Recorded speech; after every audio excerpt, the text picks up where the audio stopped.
Merhabalar, kanalıma hoş geldiniz. Bugün sizlerle bu efsane güzel çantayı yapacağız. Ünlü markanın çantasını sizler için hazırladım. Görmüş olduğunuz gibi ben orijinaldeki renklerini çalışmadım. Yani aslında çalıştım ama videoda onu göstermedim. Şimdi size hemen onu da göstereceğim. O kullandığım çantadaki ip bir tık daha inceydi ve onu 3 milimetre ile çalıştığım için o daha küçük bir boyda oldu. Bu ise normal 3,5 milimetrelik tığla çalıştım. Yine Milano rafya kullandım. Ama bu ipim diğer ipe göre birazcık daha kalındı. O yüzden daha ideal boyutlarda olmuş oldu. No 35 ve No 36 Milano rafya ile çalıştım. Hemen ölçüsünü de söylemek istiyorum size. Toplamda ne kadar ipimiz gitti? Hemen ona da bakalım. Bakın bu da küçük olan çantamız. Bunun boyutları daha küçük oldu. Bunda 243 gram ip gitti. Bunda 283 gram ip gitti. Şimdi çanta ile ilgili detayları vermeye başlayacağım. Bakın bu orijinaldeki rengimiz. Gördüğünüz üzere aynı şekilde bir değişiklik yok. Sadece bu daha küçük bir büyüklükte oldu. Yoksa göz sayıları vesaire aynı. Yani siz de sıkı bir tığ ile ördüğünüzde bakın daha küçük bir boy elde edeceksiniz. Hemen bunun boyunu da söyleyeyim sizlere. Bunun boyu 32,5 santim. Eni ise 29 santim. Bakın bu daha küçük bir versiyonu olmuş oldu. Şöyle göstereyim. Bakın arkası düz, yeri de bu şekilde. Bu görmüş olduğunuz küçük versiyonu, bu görmüş olduğunuz büyük versiyonu. Dediğim gibi 283. Yani bu ne demek? Tabii ki de şu açık rengi ben daha çok kullandığım için, daha fazla kullandığım için bundan bir tane, yani az kullandığınız ipten bir tane, çok kullandığınız ipten 2 tane ip almanız yeterli. Tabii ki de bu çantayı istediğiniz iple örebilirsiniz. Her ipe uygundur. Kağıt ip kullanabilirsiniz. Normal klasik rafyalardan kullanabilirsiniz. Hatta makromelerden kullanabilirsiniz. İstediğiniz ipi kullanmakta özgürsünüz. Ben Milano rafya tercih ettim. Şimdi ben bunu istersen bu şekilde alırım, makineye atarım, yıkarım, defalarca, yıllarca rahatlıkla kullanabilirim. Hani Milano rafyanın bana böyle bir sağladığı avantaj var. Şimdi hemen şu detayı da vermek istiyorum. Bakın çantamız hep yüzünden örülüyor. Yani her seferinde sıra sonunda ip kopartıyoruz, yeniden başlıyoruz. Bu şekilde gittiğimiz için biliyorsunuz bu tarz durumlarda mutlaka bir kayma yaşanır. Yani ya hazırladığınız parçada bir böyle kayıklık yaşayacaksınız. O sizin canınıza sıkmasın. Sonrasında bunu ütüyle dengeliyoruz. Yani ütüyle birlikte elimizle böyle açtıraraktan, esneterekten doğru formu veriyoruz. Kenar sık iğnelerinde zaten yaptığımızda o rahatsız edici görüntü ortadan kalkmış oluyor. Onu da sizlere söylemiş olayım. Hani yaparken canınız sıkılmasın, moraliniz bozulmasın. Hala kanalıma abone olmadıysanız kanalıma abone olup beğenilerinize, yorumlarınızla bana destek olursanız çok çok mutlu olurum. Biliyorsunuz aboneliklerimiz tamamen ücretsiz. Aynı zamanda bildirim butonunu da aktif hale getirirseniz, yani zil butonuna da tıklarsanız ben videolarımı yayınladıkça sizlere bildirim gelmeye devam edecek diyorum. Gerçekten renkleriyle çok kullanışlı bir çanta oldu. Umarım siz de benimle bu çantayı örmeye karar verirsiniz diyorum. Haydi hiç zaman kaybetmeden hemen çantamızı örmeye başlayalım. Şimdi öncelikle ben parçamın bir tanesini ördüm. Bakın etrafını da sık iğnesini dolaştım. Birinci parçam hazır. Diğer parça zaten aynı örnek ve aynı şekilde başladığı için şimdi onu birlikte öreceğiz. Ölçü olarak hemen vermek istiyorum. Şöyle görüyorsunuz 33 santimlik bir enimiz var. 37 santimlikte bir boyumuz var. Bu parçamızın büyüklüğü. Aynı zamanda şöyle yan körük hazırladık. Yan körüklerimizi hazırlarken sıra sayısını dikkate alıyoruz. Bunu da neye göre belirliyoruz? Önce gövde parçamızı öreceğiz. Kenar sık iğnesini dolaşacağız. Kenar sık iğnesini dolaştıktan sonra sayıyoruz. Kaç tane sık iğnemiz varsa o kadar sıra bundan örüyoruz. 10 sık iğneden başladım. Hemen şöyle gösteriyorum. Yaklaşık 4,5 santim eninde Bir de saplarımız var biliyorsunuz. Saplarımızın da bir tanesini hazırladım. Yine diğerini hazırlarken sizinle beraber başlayacağız. Toplamda ben yaklaşık 60 santim, yani göz kararı yaparım ben sapları her zaman. Evet, 58 santimlik bir sapımız var. Hemen onun da enini söyleyeyim. Bu da 7 sık iğneden oluşuyor. Evet, 3 santim eninde de bir sapımız var diyoruz. Şimdi dilerseniz hemen başlayalım. Başlangıcında hemen iplerimi de göstereyim sizlere. Bakın No 36 Milano rafya. Şöyle No 35 Milano rafya. 35 36. 2 ipi tercih ettim. Renk uyumlarını ben çok sevdim. Siz dilediğiniz ipi tercih edebilirsiniz. Şimdi öncelikle zincir çekerek başlayacağız çantamızı yapmaya. Ben 68 artı 1, yani 69 zincirle başlıyorum bu çantama. İlk olarak açık rengi alıyorum.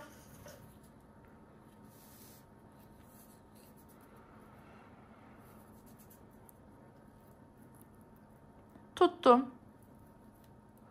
Bir tane çektim, bırakmadım. Tığım 3,5 milimetre. Bir daha çektim, bıraktım. Bu benim birinci zincirim. 2, 3, 4, 5, 6, 7, 8, 9, 10, 11, 12, 13, 14, 15. Hemen 69 tane çekip geliyorum. Evet, 69 tane zincirimi çektim ve geldim. Şimdi öncelikle görmüş olduğunuz üzere birinci zincirden başlıyorum. 1,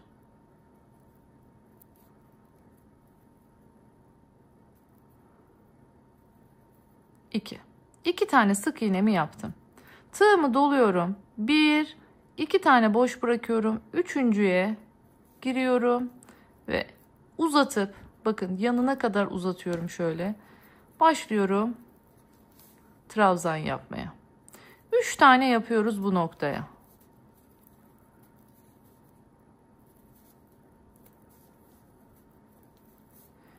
Bakın 3 tane yaptık.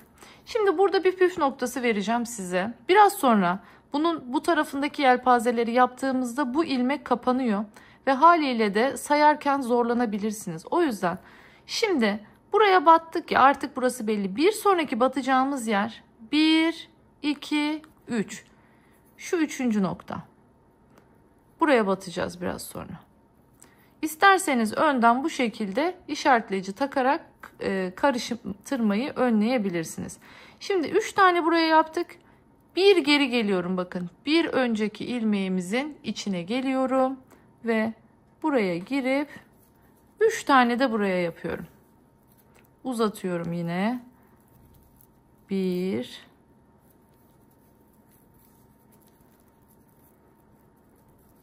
2,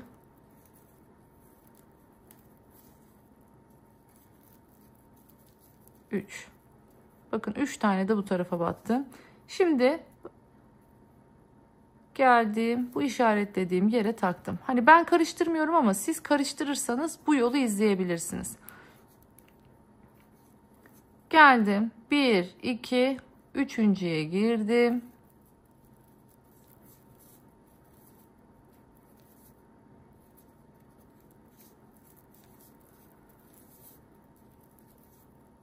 Ve 3 tane ikili trabzanımı yaptım. Bir sonraki batacak olduğum yer 1, 2, 3. ilmek. Hemen buraya işaretleyicimi takıyorum. Tığımı doladım. Bir geri geliyorum. Bir ilmek geri geliyorum.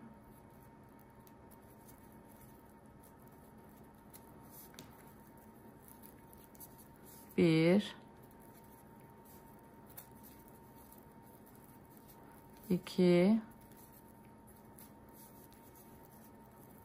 ve 3. Geldim şimdi. Yine işaretleyiciyi taktığım noktaya girip sık iğnemi yapıyorum. Son kez gösteriyorum artık. Bakın bu şekilde yelpazelerimizi oluşturuyoruz. Bir kere doladım. 1, 2 atladım. Üçüncüye girdim. Uzattım. İkili trabzanımı yaptım. Aynı yere tekrar ikili trabzanımı yaptım. Aynı yere tekrar ikili trabzanımı yaptım. Tığımı doladım. Bir geri geliyorum. Bir önceki boşluğa 1 2 ve 3. Bakın 3 taneyi yaptım. Şimdi sayıyorum. 1 2 ve üçüncüye gelip sık iğnemi yapıyorum. Şimdi bu şekilde sıranın sonuna kadar gelelim ve sıranın sonunda geldikten sonra artık ipimizi koparıp baştan başlayacağız. Yeni rengimize geçeceğiz. Her sıra sonunda ip koparıyoruz bu çantada. Git gel örülmüyor, bilginiz olsun. Ama gayet kolay bir şekilde iplerimizi gizleyebiliyoruz. Hiç o konuda endişe etmeyin. Hemen sıra sonuna kadar örüp geliyorum. Evet, geldim sıranın sonuna. Son ilmeğimize de battık. Bakın. Şimdi artık burada hiç düğüm yapmadan ipimi çekiyorum. Şimdi şu ipi de çekelim yanına. Başlangıç ipimizi. Şimdi şöyle bakın, burada yelpazelerimizin arka kanatlarından giriyorum. Bu ipimizi buradan arkaya çekiyorum. Geliyorum ikincisinden, tekrar girdim. Tekrar bu ipi arkaya çekiyorum. Şimdi artık üçüncüsünden de yapalım.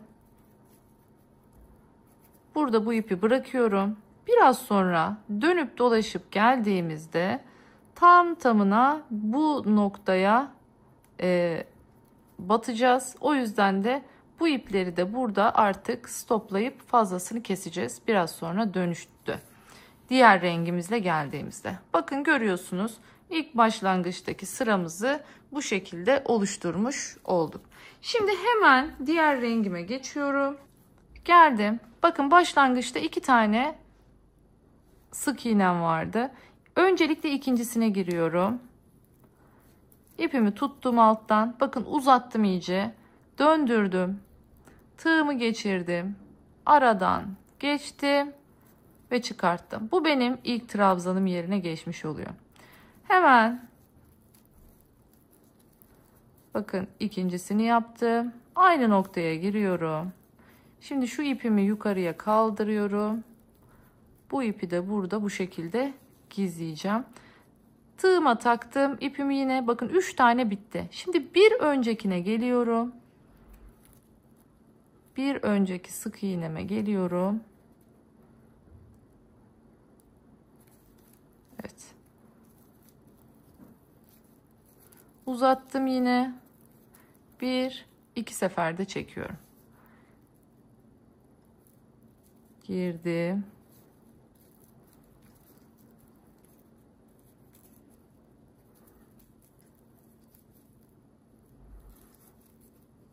Tekrardan girdim. Uzattım. Bakın bu ipi de aradan bu şekilde, ay pardon, yanlış yere batmışım.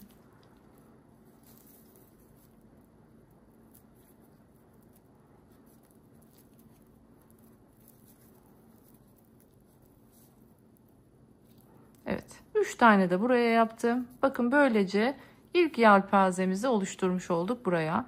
Şimdi geliyorum. Yine bakın 1, 2, 3, 4. yelpazenin üstüne gelip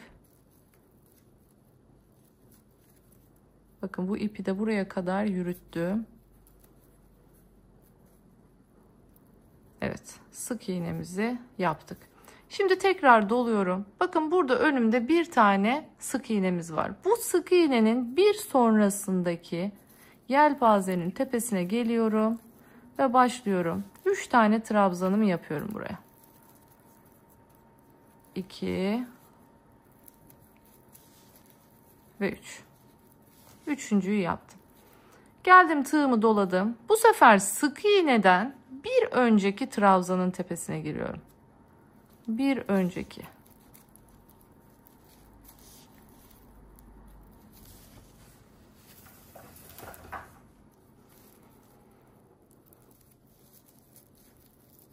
İkinciyi yapıyorum. Aynı noktaya geldim. Şimdi üçüncüyü yapıyorum aynı noktaya. Geliyorum yine. Bakın buradaki dördüncü trabzan, yani şu üstten giden trabzanların ilki olmuş oluyor bu. Geldim buraya, yine sık iğnemi yaptım. Bakın görüyorsunuz, çok güzel bir şekilde ilerliyoruz. Şimdi tekrardan tığımı doluyorum. Bakın sık iğnemiz buradan. Sık iğnemizin bir sonrasındaki trabzanın tepesi. Son kez gösteriyorum. 1 2 ve 3. Görüyorsunuz. Tığımı doluyorum. Şimdi sık iğnenin bir öncesindeki trabzanın üstüne geliyoruz.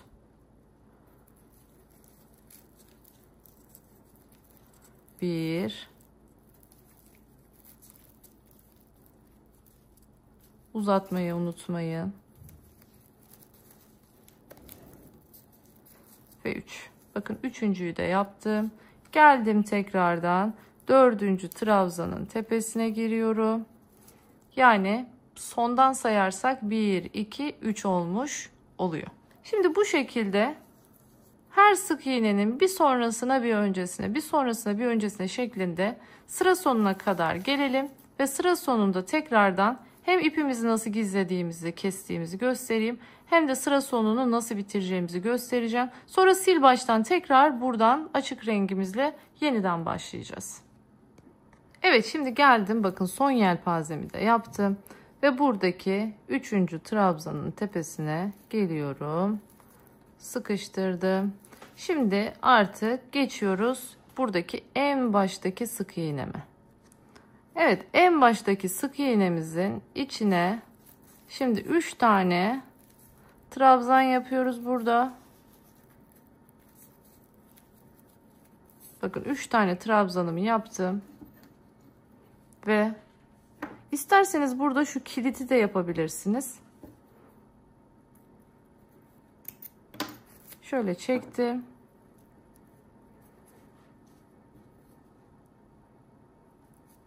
Yine ipimi bakın yukarıya bu şekilde çekiyorum. Şimdi alıyorum tekrardan, bakın bu ipi şöyle arka kanatlardan geçirerekten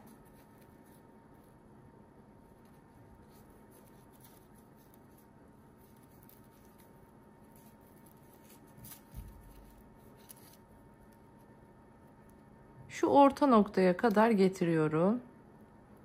Yani sık iğnenin olduğu yere kadar getiriyorum. Ve yine burada üzerine sık iğne örerken bu ipimi gizleyeceğim. Bakın görüyorsunuz, bu iplerle işim kalmadı.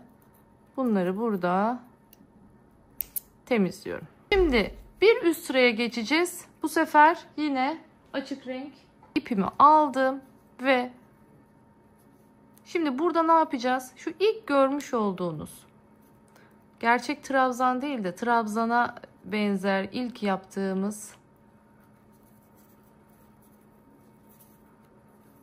bunun üzerine geliyorum. İpimi buraya sıkıştırıyorum. Bakın görüyorsunuz. Şimdi geliyorum hemen yanındaki trabzanın tepesine geliyorum ve buraya bir sık iğne yapıyorum.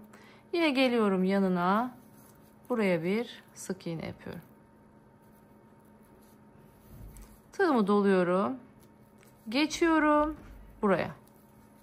Yani her zamanki gibi sık iğneden bakın bir sonraki trabzanın tepesine giriyorum. Buraya ikisini çekince bu ipi aradan geçiriyorum. İndiriyorum bu ipi aşağıya.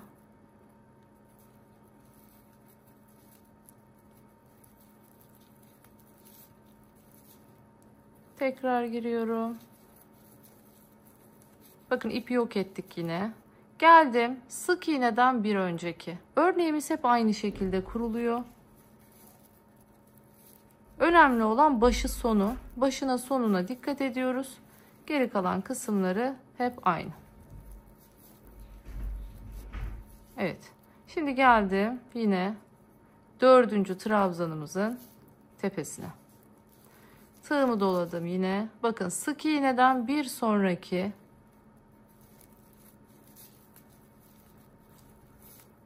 üç tane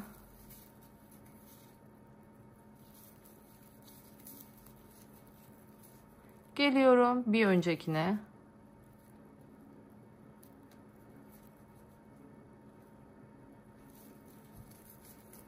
Yine buraya 3 tane.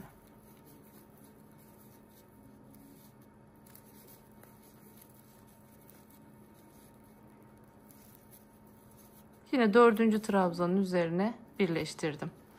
Bakın görüyorsunuz. Şimdi bu şekilde sıra sonuna kadar gelelim. Tekrardan burayı nasıl bitireceğiz onu göstereyim. Ondan sonra zaten şu aynısı, bunun aynısını yapacaksınız. Yine burada bakın 2 tane sık iğnemiz var. Önce buna batarak sonra buna batarak başlayacaksınız. Gerekirse orayı tekrardan gösterebilirim. Şimdi hemen sıra sonuna kadar örüp geliyorum. Evet, geldim sıranın sonuna. Bakın buradaki en son trabzanın tepesine geliyorum. Ve buraya sık iğnemi yapıyorum ve kilitliyorum. Yeniden tekrar ipi yukarıya çekiyorum. Ve şimdi yine bakın arka ilmeklerden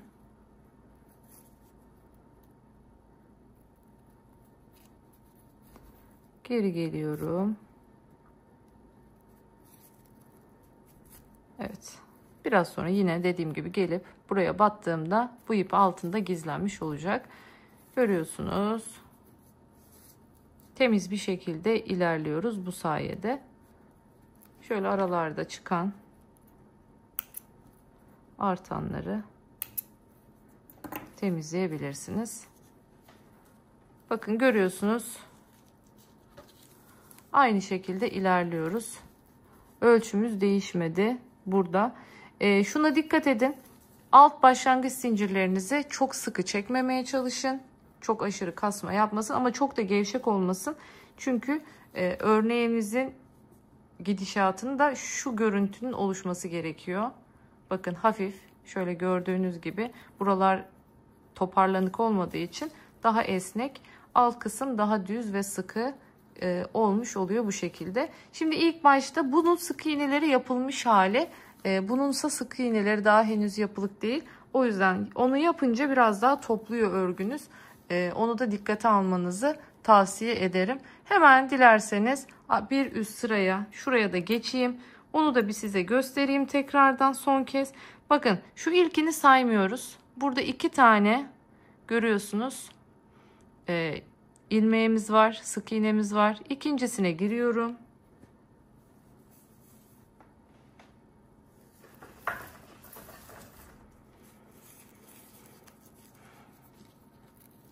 Taktım ipimi. Uzattım. Bakın görüyorsunuz. Uzatıyorum. Çevirdim. İpimi buradan geçirdim. Ve çıkarttım. Bu uzun olması lazım. Yani şuraya kadar gelmesi gerektiği için uzun yapıyorum.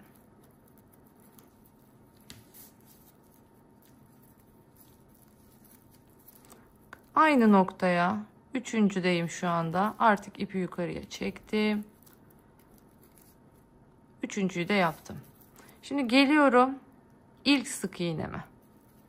Geri döndüm. İlk sık iğneye girdim. Yine ipi aradan geçiriyorum. Geldim tekrardan.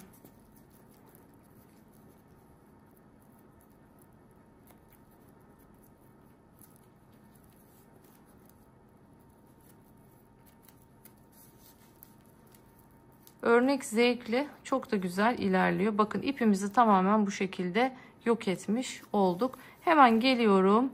Buradan sayıyorum. 1, 2, 3, 4. Trabzanın tepesine sık iğnemi yaptım. Geldim sıradaki. Şimdi sık iğnenin bu tarafına 3 tane, bu tarafına 3 tane şeklinde ilerleyeceğim. Yine sıra sonuna geldiğimde şu son sık iğnenin içine bakın altta gördüğünüz gibi 3 tane trabzan yapacağım. Bu başlangıç tarafı farklı, final tarafı farklı. Onu belirteyim. Ona dikkat edelim. Bu şekilde örgümüzü şimdi üçgen kısmına gelene kadar öreceğim ve size kaç santim olduğunu da söyleyeceğim o aşamaya geldiğimde. Bir püf noktası daha vermek istiyorum. Sayıyı arttırıp azaltmaktaki buradaki sayının püf noktası ne? 6'nın katı artı 2 diyoruz buna. Mesela ben 11 tane örnek kullandım başlangıçta. 11 örnek olduğu için 11 çarpı 6 66. 2 tane de şu başlangıçta fazladan yaptıklarım. Şu 2 tane şurada hatırlarsanız sık iğne ile başlamıştık. O 2 taneyi de ekliyorum. Yani toplamda 68 zincir. Bir tane de yükseklik için çektim. 68 artı 1 diyoruz. Şimdi dediğim gibi istediğim yüksekliğe gelene kadar örüyorum, geliyorum ve üçgen parçasını hazırlamaya başlıyoruz. Evet, şimdi artık bakın bir parçayı bitmiş hali bakın bu şekilde. Bunu görmüştünüz zaten. Şimdi diğer parçada da buraya kadar geldim. Şimdi bakalım kaç sıra örmüşüz. Açık olan renkten 1, 2, 3, 4, 5, 6, 7, 8 sıra. Koyu olandan da 8 sıra. 1, 2, 3, 4, 5, 6, 7, 8 sıra. Evet, ikisinden de 8'er sıra ördük. Hemen santim olarak da kaç santime karşılık geldiğini söylüyorum. Bakın ortadaki motiften saydığımda 18 santim olacak şekilde örmüşüm. Şimdi artık ne yapıyoruz? Birlikte ortaya yerleştirecek olduğumuz üçgeni örmeye başlayacağız. Şimdi burada hesaplamanızı neye göre yapmalısınız? Burada yapacak olduğunuz üçgenin genişliğini ne kadar istiyorsunuz? Buna bakmanız gerekiyor. Şimdi benim üçgenimi yerleştireceğim yer 7 motiften oluşuyor. 7 motiften oluştuğu için de ben 42 artı 1 zincirle başlayacağım buraya. Yani 43. 3,5 milimetre ile devam ediyorum. Bakın. Sıkıştırdım. 2, 3, 4, 5, 6, 7, 8, 9, 10. Evet. 43 tane çekip geliyorum. Şimdi 43 tane çektim. Bir tane de fazladan yükseklik için çekiyorum ve örgümü çeviriyorum. Buradaki şu görmüş olduğunuz arkalardaki bakın görüyorsunuz yatay çizgi şeklinde ilmeklerimiz var. Şimdi bunlara girerekten buraya 43 tane sık iğne yapıyoruz.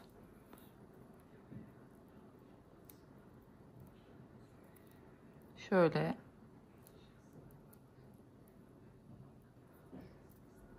arka ilmeklere biraz girmek normal örmeye göre biraz zor oluyor ama daha düzgün bir ağız görüntüsü için şimdi bu şekilde ilerleyeceğiz.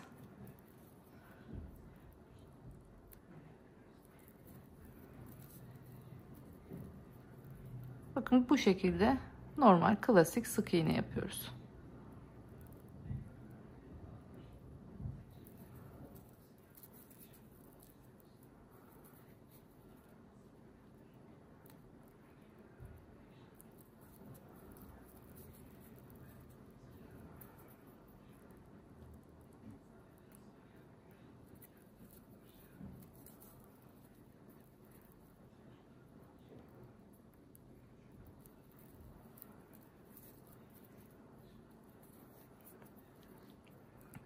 Bu şekilde 43 tane sık iğnemi hemen yapıp geliyorum.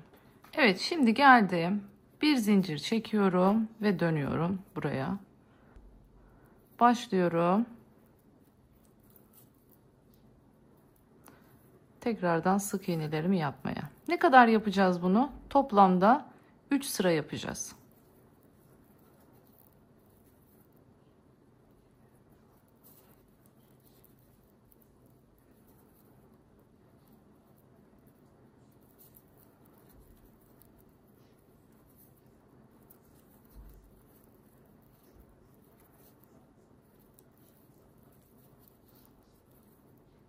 Sıra sonuna geldiğimde bir zincir çekiyorum ve sonrasında tekrardan üst sıraya geçiyorum. Dediğim gibi 3 sıra hemen sık iğnelerimizi örüp geliyoruz. Evet, 3 sırayı tamamladım. Şimdi bir sıra daha yapmaya karar verdim. İpim ince olduğu için benim yeterli gelmedi 3 sıra. O yüzden şöyle 4 sıraya tamamlayacağım. Bundan sonra da her basamağa 4-4 devam edeceğim. Şimdi dilerseniz bu sırayı da öreyim. Yani 4 sıraya tamamlayayım. Ondan sonra kesme işlemine başlayalım. Evet, şimdi 4 sırayı ördük. Artık basamağımızı oluşturmaya başlayacağız. Bakın ilk ilmekten başlıyorum. Ve ilmek kaydırarak 4 tane ilerliyorum.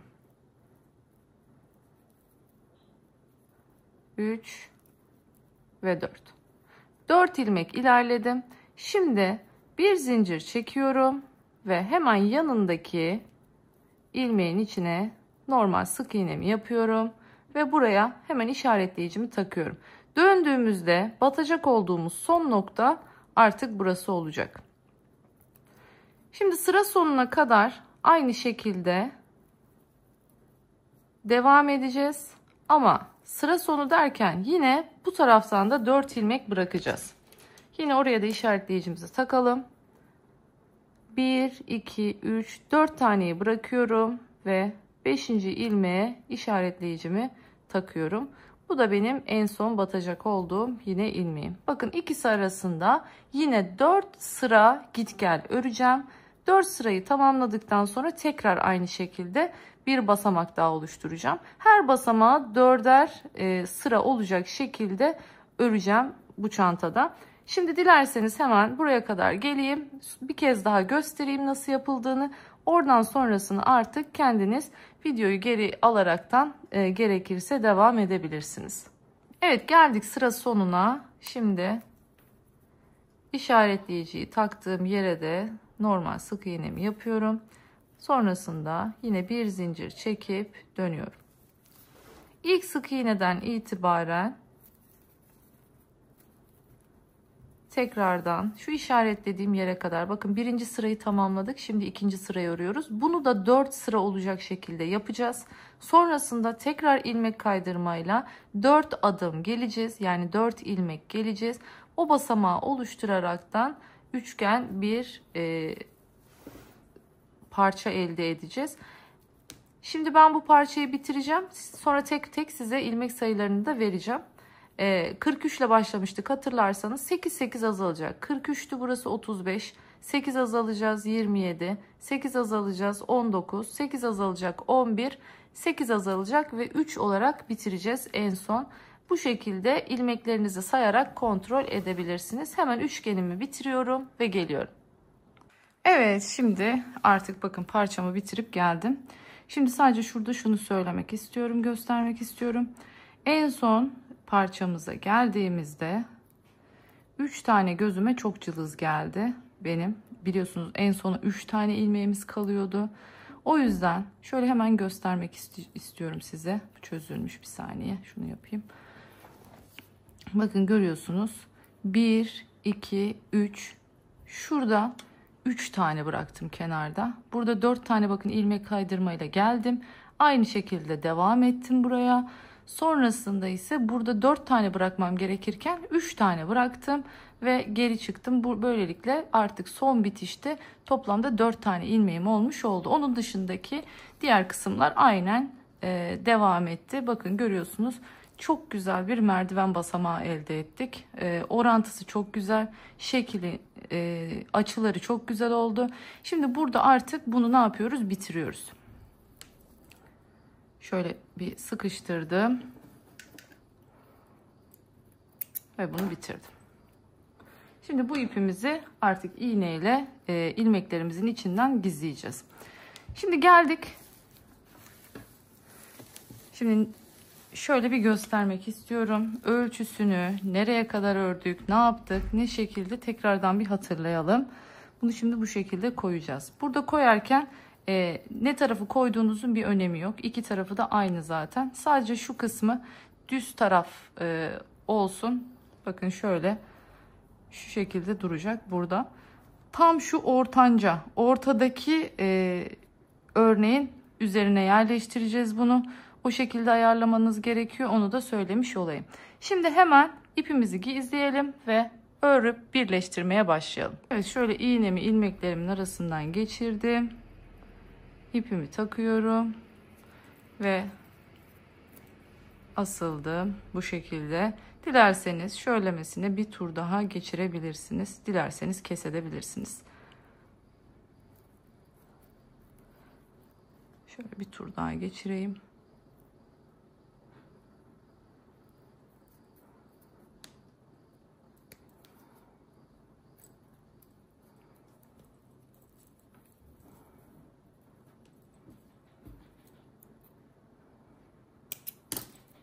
Evet, bakın şimdi oldu. Şu ölçülerini vereyim şimdi bunun size tam olarak.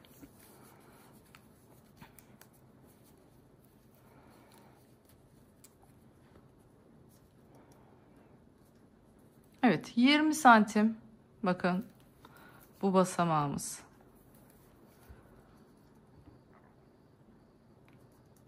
Evet, 15,5 ikinci basamağımız.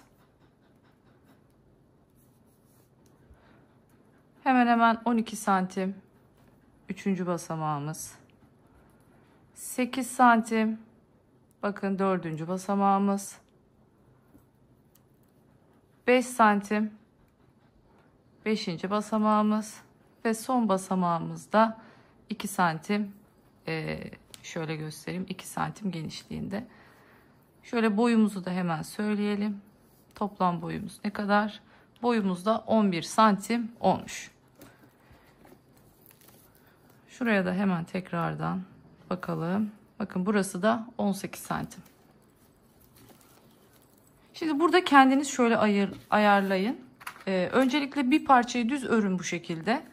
Sonrasında ikinci parçayı örerken şöyle üstüne denk getirin.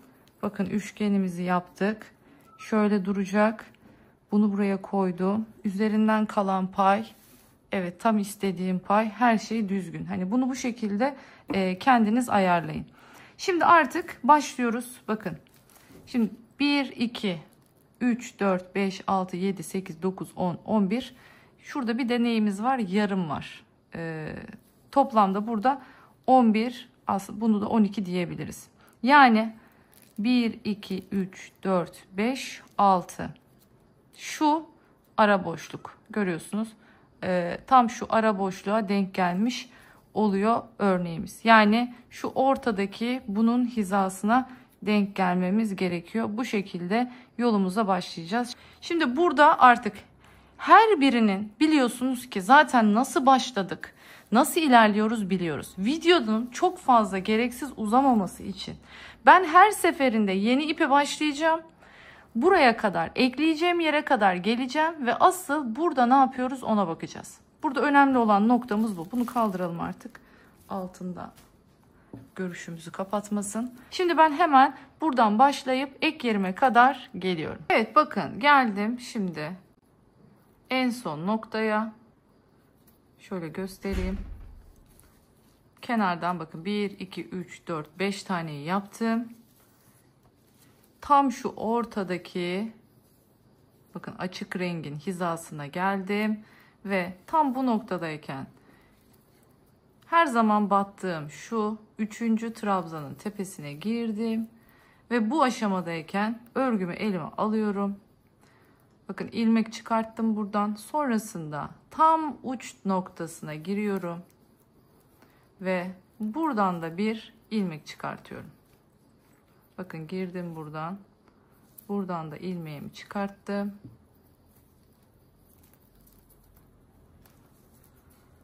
Sonra bu ilmeği bunun içinden geçiriyorum. Bakın bu şekilde.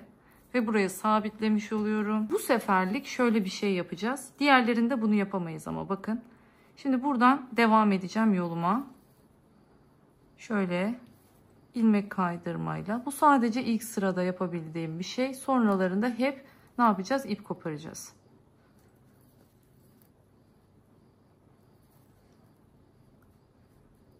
2 ve son olarak evet 3. Bakın buraya tek seferlik böyle bir geçiş yaptık. Şimdi bunu ne yapıyorum? Yine şuraya bağlıyorum.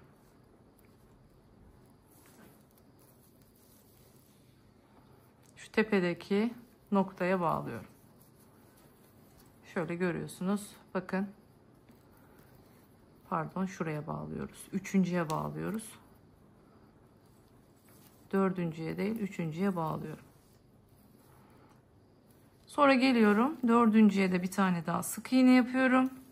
Ve geliyorum buraya. Devam ediyorum.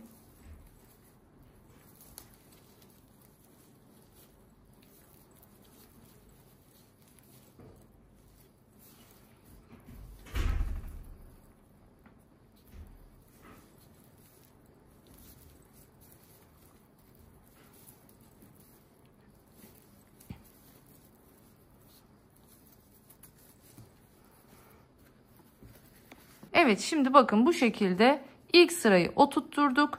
Buradan sonraki sıralarda aynen yukarıda böyle birleştirmeye devam edecek. Bu bizim sadece ilk sıra yerleştirme şeklimiz. Bunu unutmuyoruz. Evet, şimdi geldik bakın ek yerine. Şimdi bunun burada bir kare oluşturması lazım. Bunun için bu şekilde geldim. Tam şu noktaya birleşiyorum ya normalde. Buraya birleşeceğim ama neyle birleşeceğim? Trabzanla birleşeceğim. Yani çakma trabzanla birleşeceğim. Şimdi buradan bu şekilde çıkarttım. İlmeğim 3 tane bakın.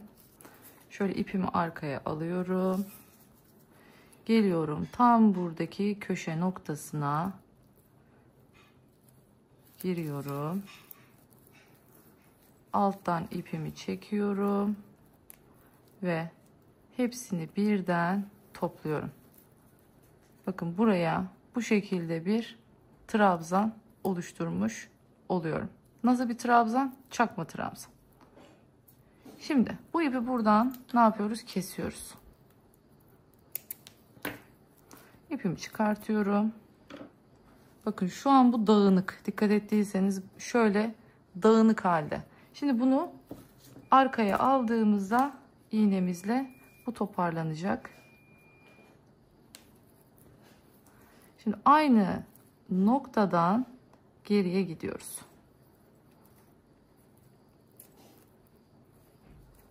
Görüyorsunuz. Şimdi düzgün bir şekilde bunu topladık. Çevirdim arkasına.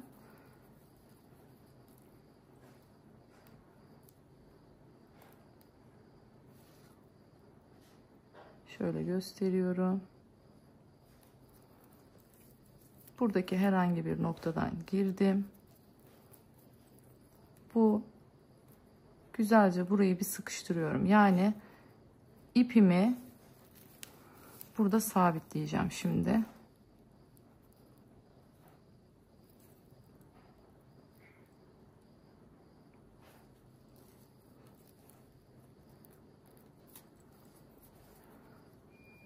Evet. Şimdi güzelce sıkıştırdım.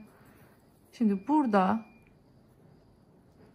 tekrardan aynı yerden geçeceğim ve şöyle bakın şu trabzanların üst kısımlarından ipimi yürüterek gizleyeceğim. Yelpazenin içinde ipimi yok etmiş olacağım. Şimdi bunu her seferinde göstermeyeceğim artık. Her seferinde ip gizlemeyi. Bu şekilde bakın şöyle gizlemiş olduk, görüyorsunuz. Tam o hizayı yakalamış olduk bu sayede. Evet, yine geldim. Bakın. Bu sefer yine batacak olduğum nokta 3. noktaydı biliyorsunuz. Şimdi bu 3. noktaya ne yapıyorum? Bir tane çakma trabzan yapıyorum. Ama bakın çıkartmıyorum. Girdim, ilmeğimi çıkarttım. İpimi arkaya aldım. Ve geliyorum tam buradaki uç noktaya. Mesela bu aşamalarda eğer zorlanıyorsanız girmekte şöyle bir ince başlı bir tığdan da yardım alabilirsiniz. Deliği açtırmak adına. Girdik. Şimdi bakın hepsini bir bu ilmekten çektim. Bunu da bu şekilde tamamladım. Şimdi ipimizi kesiyoruz. İğnemize takıyoruz. Ne yapıyorum? Bakın aynı noktadan geri giriyorum arkaya. Evet. Bu sayede burayı da bu şekilde birleştirmiş olduk. Yine aynı şekilde bu ipi güzelce burada sıkıştırıyorum. Artık şöyle sık iğnelerimin arasından yatayda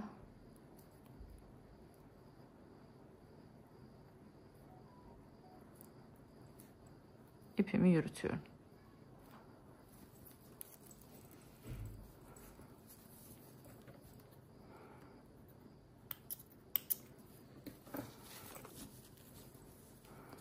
Şimdi hemen bir üst sıraya geliyorum. Aynı ek yerine gelip devam ediyoruz. Evet, şimdi tığımın üstünde bakın 2 tane var.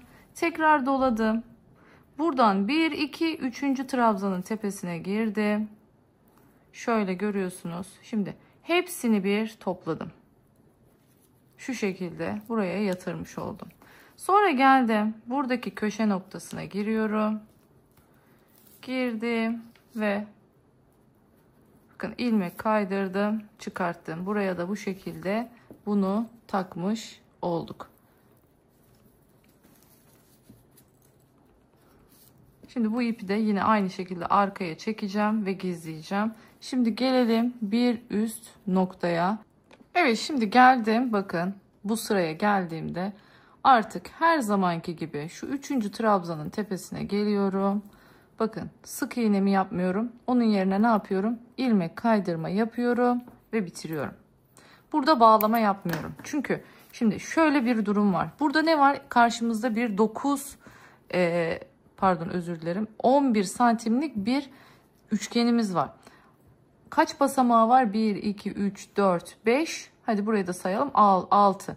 6 basamağı var. Ama benim 11 santimim şöyle hesapladığım zaman burada 9 sıraya falan denk geliyor. Yani her sırada bağlarsanız burada bir görüntü kötü olur. O yüzden bakın burada bunu ne yaptık? İptal ettik. Şimdi burada ipimi yine arkaya çekeceğim. Ve sonrasında burada tekrardan gizlememi yapacağım. O kısmı geçiyorum şimdi. Bakın bunu burada böyle bitirdik. Şimdi ne yapıyorum? Hemen üst katına geçiyorum. Diğer rengimi alıyorum elime. Yine aynı şekilde başlıyorum.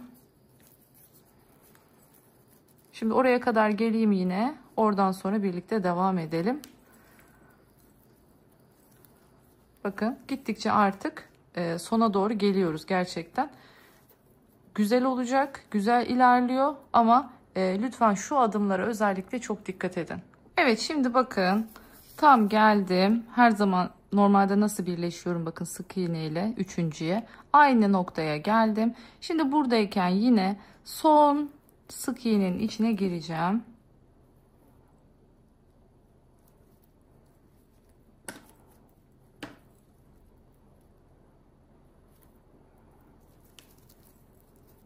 Çektim ipimi, kaydırdım içinden ve hem sık iğnemi yaptım. Bakın hem bu noktaya bu şekilde birleşmiş oldum. Yine aynı şekilde ipimi kesiyorum. Yine bakın aynı noktadan ipimi arkadan girip geliyorum, arkaya çekiyorum ve yine sabitleyeceğim. Gerekirse bağlayacağım ve bu ipi arkada yok edeceğim. Bakın görüyorsunuz. Çok düzgün bir şekilde yine bağlamış olduk. Şimdi hemen tekrardan üst sıraya geçiyoruz açık renk ipimizle. Şimdi yine aynı şekilde kontrol ediyorum. Bakın buraya bağlayacağım. Yetmiyor, görüyorsunuz mesafe. Ne yapıyorum? Buraya önce normal bağlıyorum. Sık iğne yapmıyorum. Ne yapıyorum? İlmek kaydırma yapıyorum ve buraya bağlanıyorum. Aynı şekilde ipimi aynı noktadan arkaya çekiyorum ve bu kısmı hallettim. Şimdi hemen koyu renk ipime geçiyorum.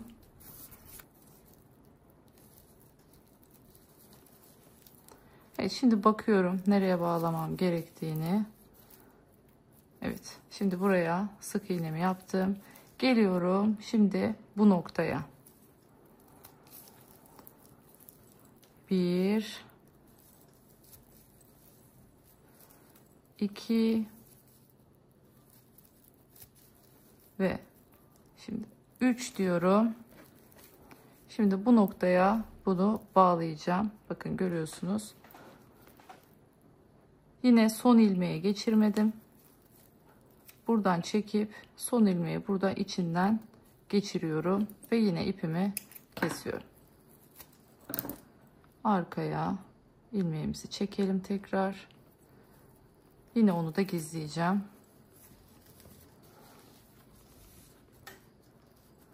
Bakın şu şekilde çok güzel bir şekilde ilerliyoruz.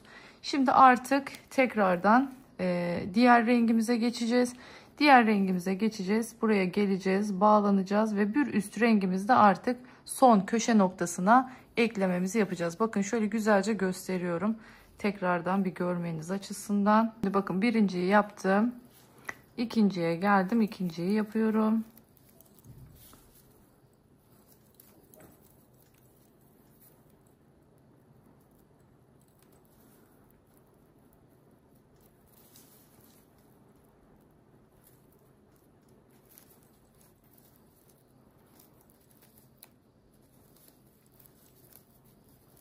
İki ve 3 tane yaptım. Şimdi bunu tam şu ek noktasına ekliyoruz. Bakın şuradaki ek noktasına, yani tam o uç noktasına ilmek kaydırdım ve ekledim. Şimdi kestim. Şöyle ince tığımla arkaya aldım. Bakın şöyle bu noktada bunu böyle birleştirmiş oldum. Evet, şimdi şöyle bir şey göstermek istiyorum. Video çekiminde ne yazık ki bir aksilik yaşamışım. Şöyle ki durdurmam gereken yeri çekmişim, çekmem gereken yerde durdurmuşum. Bir yanlışlık olmuş. O yüzden sadece iki noktayı gösterememişim. Hemen onları sözel olarak açıklayacağım ve sonrasında devam edeceğim. Bu iki noktamız şu. Tam şu son kısımda en son şurayı birleştirmişim. Bakın şuraya geldiğimde şu kısmı göstermemişim. Hemen onu sözel olarak anlatmak istiyorum size. Buraya geldiğimizde artık bu son sırayı yaparken bakın iki tane normal koyu renkli yelpazemizi yaptıktan sonra alttaki yelpazenin yine her zamanki gibi sondan üçüncü görüyorsunuz ilmeğine bir çakma trabzanla birleşiyoruz. Yani tekli trabzanla. Daha sonra iki tane zincir çekiyoruz ve gördüğünüz üzere tam bu üçgen parçamızın köşesine yine aynı şekilde ilmek kaydırma ile birleşip ipimizi gizliyoruz. Burası bu şekilde. Sonrasında ise şu noktada bakın burada şu sırada göstermediğim yer sadece şu sıra. Şu sırayı da hemen anlatmak istiyorum. Bu tarafı bitirdiğimiz için artık bu tarafa geçiyoruz. Bu tarafı eklemeye başlıyoruz. Burayı eklemeye başladığımız esnada zaten şunu yapmıştık. Hatırlarsanız hemen burayı yaparken ne yapıyorum?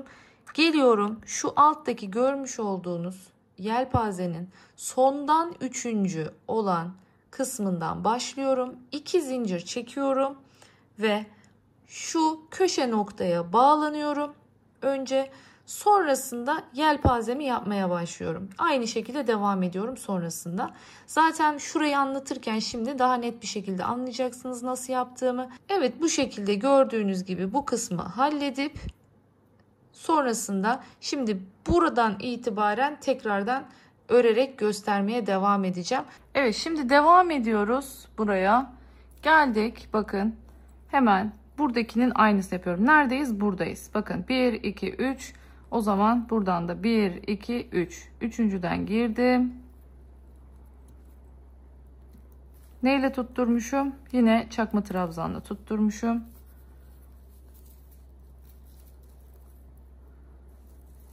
Bir, iki. Geldim şimdi bu noktaya.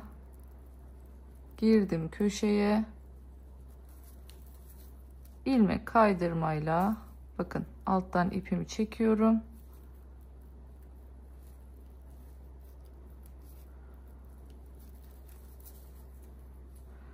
İlmek kaydırdım ve buraya bağlanmış oldum. Görüyorsunuz, bu şekilde bağladık. Şimdi geldik, devam ediyoruz. Yine yelpazemizi yapacağız. Tığımı değiştiriyorum artık. Yine bir sonraki noktaya geçip yelpazelerimi yapmaya başlıyorum.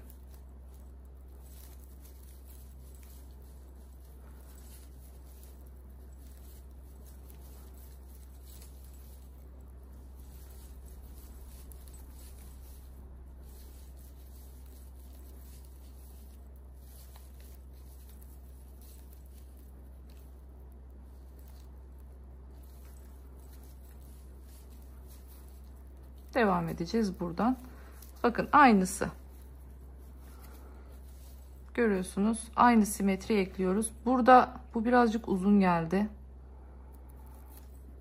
Diğeri aslında çakma trabzandı ama nedense bu daha uzun olmuş.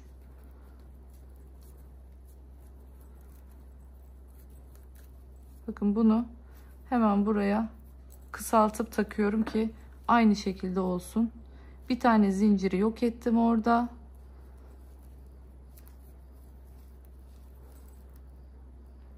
Bakın görüyorsunuz, yani söküp tekrardan düzeltmeler yapabiliyoruz.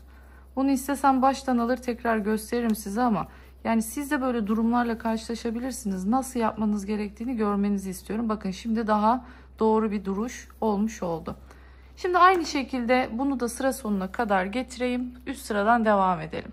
Evet, şimdi geldik yine koyu renkli ipimize. Bakın burada görüyorsunuz, bir çakma trabzan yapıp başlamışım. Şimdi tam hizasına bakıyorum ve oradan başlıyorum.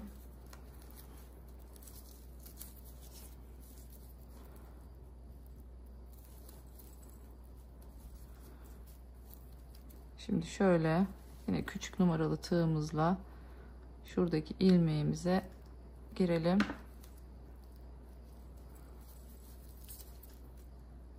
Evet.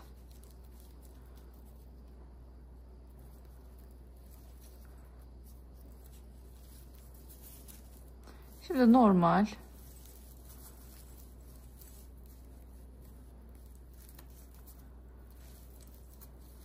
yelpazemi yapmaya başlıyorum. Evet. Bakın görüyorsunuz, yine birebir aynısını yapmış olduk. Şimdi hemen bu sırayı bitiriyorum. Sonra diğer sıraya geçiyoruz. Sonra yani bu şekilde ilerleyeceğiz. Bakın bir sonraki sırada buna bağlamayacağız. Doğrudan yelpaze ile başlıyoruz. Bu noktadan. Hemen bitirelim. Devam edelim. Evet, şimdi geldik açık rengimize. Bakın normal başlamam gereken nokta burası.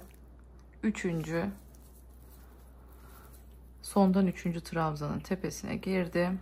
Sıkıştırdım ve başlıyorum. İpimi de çektim. Yürüteceğim şimdi oradan.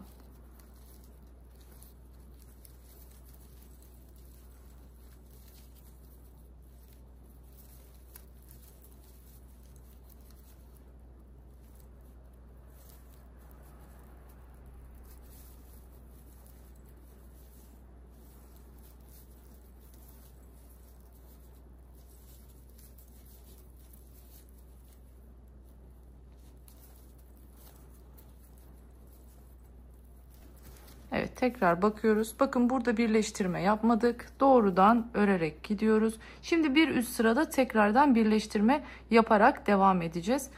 Evet, şimdi başlıyoruz. Buradan 1, 2, üçüncünün tepesinden giriyorum. Alttan ilmeğimi çektim. Şimdi doğrudan buradaki uç noktaya geliyorum ve buraya bağlanıyorum. Bakın bu şekilde şuradakinin aynısını yapıyoruz. Şimdi tığımı doluyorum, geliyorum. Bir sonraki, bakın sık iğneden sonraki yelpaze yapmam gereken noktaya.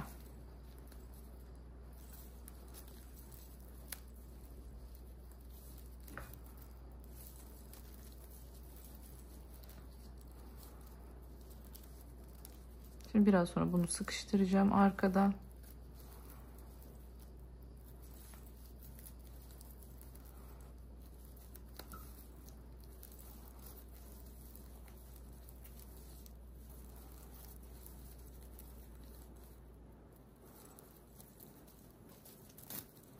Evet. Yine bakın aynısını elde etmiş olduk. Evet, şimdi normal bakın buradaki 3. noktadan başlıyorum. Ve sıkıştırdım. Şimdi doğrudan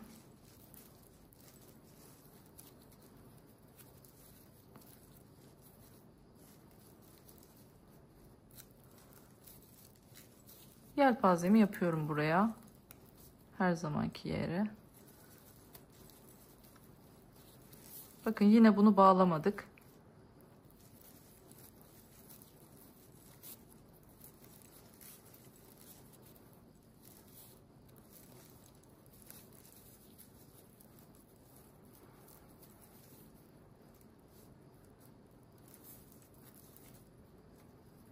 Evet, şimdi ne yapıyoruz? Şimdi bu sıradayız. Yelpaze ile başlayacağız. İpimi aldım. Tam şu noktaya bir 3 tane yelpaze yapacağız. Yani şuradaki şu sık iğne ile bağlandığım noktaya.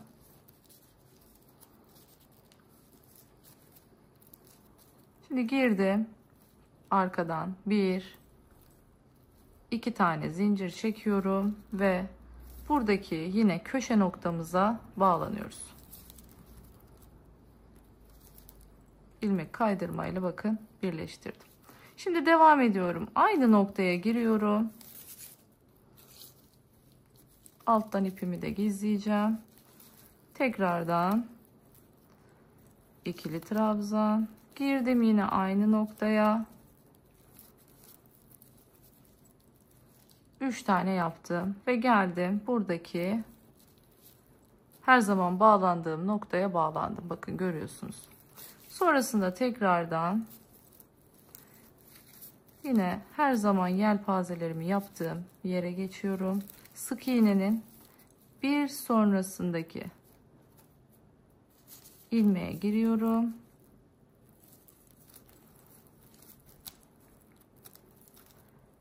Şimdi geri dönüyorum sık iğnenin bir öncesine.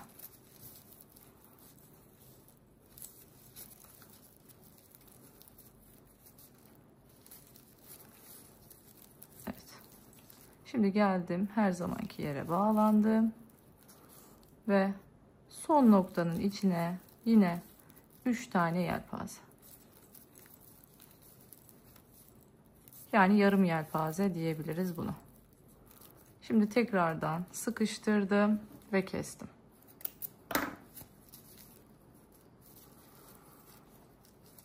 Evet. Bakın yine aynısı. Görüyorsunuz birebir burada yaptığımızın aynısını burada da yaptık ve böylelikle tam bir gerçek simetri görüntüsünü burada yakalamış, elde etmiş olduk. Şimdi tekrardan ne yapıyoruz? Hangi noktadayız? Bakın görüyorsunuz. Şu görmüş olduğunuz şu noktadayım. 2 tane şu açık renk yelpazeyi yapalım şimdi. Evet, nereden başlıyorum? Bakın şu battığım son noktadan başlıyorum.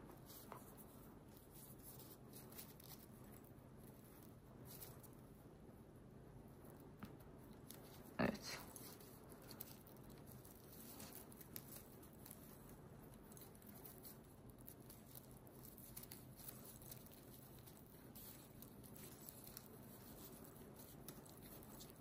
Şimdi geri dönüyorum.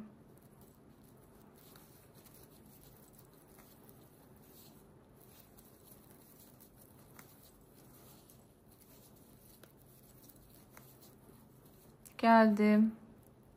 Yine tepeye. Yine bu taraftakinin aynısını yaptık. Şimdi artık şu noktadan devam edeceğim. Buradaki yine tepe noktasına geliyorum. Bakın. Buradaki tepe noktamız burası. İnce tığ ile girdim. Yine koyu renk ipimizi alıyoruz. 2 zincir çekmiştim orada hatırlarsanız. Şimdi bir sabitliyorum. 1 İp içinden şöyle geçireyim. 2. Bakın. Şimdi bu değil. Şu sabitlediğim nokta, burada da ilmek kaydırdığım nokta zaten. Yani sıkı sıkı 3 tane zincirimizi çektik. Geliyoruz nereye? Bakın tam buradaki yelpazenin tepesine bir çakma trabzanla bağlanıyoruz. Şu noktaya. Evet. Şimdi buradan sonra tekrardan ne yapacağız? Yelpazemizi yapacağız. Normal kalın tığımı aldım. 1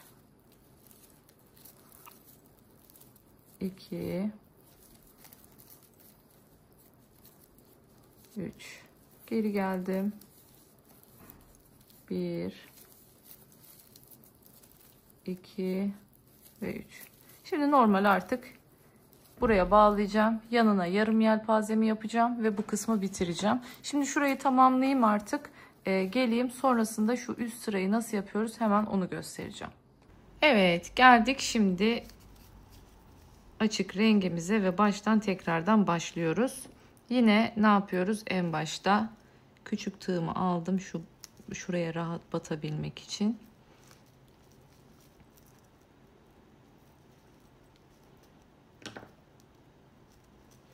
Evet. Şimdi devam ediyorum. İpimi de alttan yürütüyorum.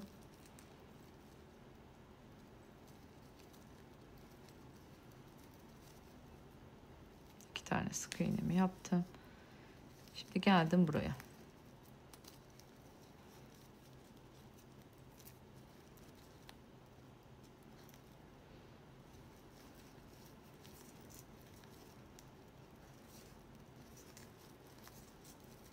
Evet.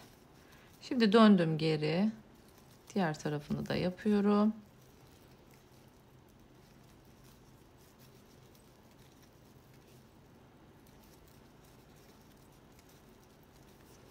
Ve geldim tepeye. Evet. Bakın bu şekilde buraya sık iğnemi yaptım. Şimdi buradan itibaren artık neye geçiyoruz? Özellikle bunun üzerinde bir filemiz var. Bu fileyi yapmaya başlayacağız. Ama şu kısmı file yapmıyorum. Bakın şu kısmı doldurmam lazım. Bunu nasıl yapıyorum? Şimdi buradaki çakma trabzanın tepesine geliyorum. Ve buraya bir yarım yelpaze yapıyorum ben.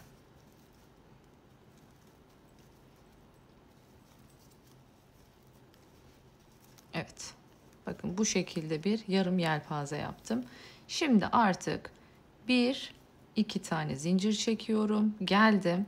Tam buradaki tepe noktasına giriyorum. Ve buraya ikili trabzanımı yapıyorum.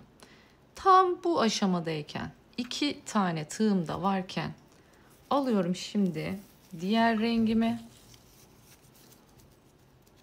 Bu aşamadayken bunu çekiyorum.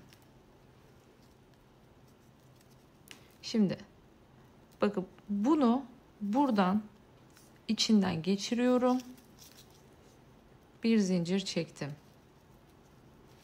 Şimdi tekrardan bu ipi buradan geçiriyorum. Bakın bu ipi arada yürütmem lazım. Çünkü her seferinde bir diğeriyle devam ediyorum. Bakın böylece zincirim şu an koyu renkte ama ipi de arasından beraberinde getirmiş oldum. Şimdi tığımı doladım. 1-2 boşluk bıraktım. Geldim buraya. Bununla ikisini çektim. Attım bunu şimdi. Geldim. Bu iple devam ediyorum. Şimdi bunu arkaya atıyorum. Bununla zinciri çekiyorum. Tekrar döndürüyorum. Arkaya atıyorum. Bakın bununla zinciri çekiyorum. Ne oldu? Görüyorsunuz. Hiç ip koparmıyoruz. Devam ediyorum şimdi. 1-2 boşluk bıraktım. Şimdi üçüncüsünden girdim. İkisini bununla çektim. Attım ipimi. Geldim diğer ipe. Şimdi bu ipi arkaya atıyorum. Bu iple çekiyorum. Bu ipi arkaya atıyorum. bu iple çekiyorum. Doladım. 1-2 tane boşluk bıraktım. Geldim üçüncüsüne. Yine ikisini çektim. Attım bunu arkaya. Geldim diğer ipime. Yine atıyorum arkaya onu. Zincirimi çekiyorum. Atıyorum arkaya onu. Zincirimi çekiyorum. Tığımı doluyorum. Biraz sonra ip koparacağımız için merak etmeyin. O dolaşıklığın bir sıra boyunca sadece bize sıkıntısı var. Sonra geçiyor. Geldim. 1-2 tane boşluğumu bıraktım. Geldim üçüncüsüne. Şimdi anlaşıldı diye düşünüyorum burası. İkisini çektim. Bunu bıraktım. Attım arkaya. Aldım bunu. Bakın. Atıyorum bunu arkaya. Zincirimi çekiyorum. Atıyorum tekrar arkaya. Yine zincirimi çekiyorum. Beraberinde bu şekilde götürüyoruz. Görüyorsunuz. Çok düzgün bir şekilde ilerlemiş oluyor bu sayede. Yine geldim. 1 ve 2. Boş atladım. Üçüncüye girdim. Yine ikisini çektim. Attım arkaya. Aldım bunu. Şimdi atıyorum bunu arkaya. Bir zincir çektim. Attım arkaya. Yine bir zincir çektim. Tığımı doladım. 1-2 tane atlıyorum. Üçüncüye giriyorum.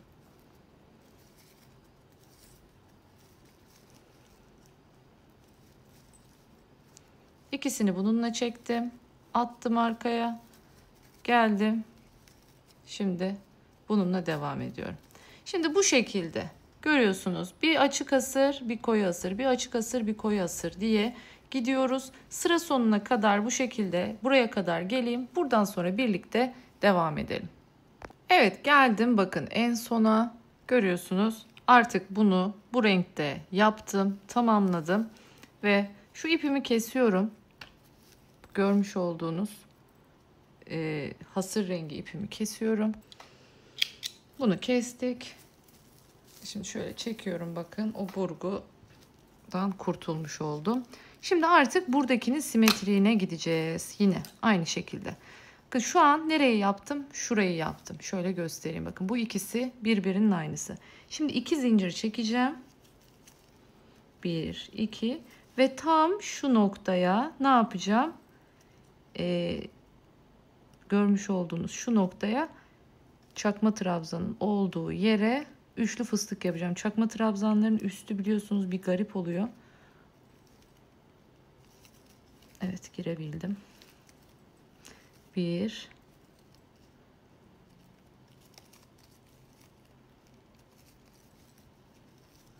2 ve 3. Şimdi geldim, bunu buradaki yine aynı şekilde 3. noktaya bu şekilde bağladım ve yine normal yelpazemi yapıyorum.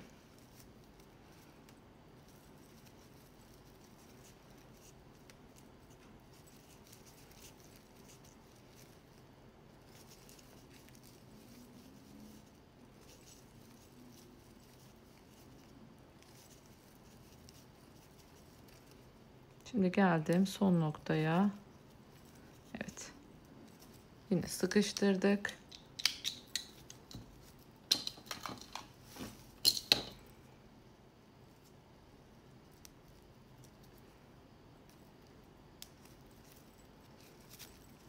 Çektim. Yine bakın şöyle arka loblardan ipimi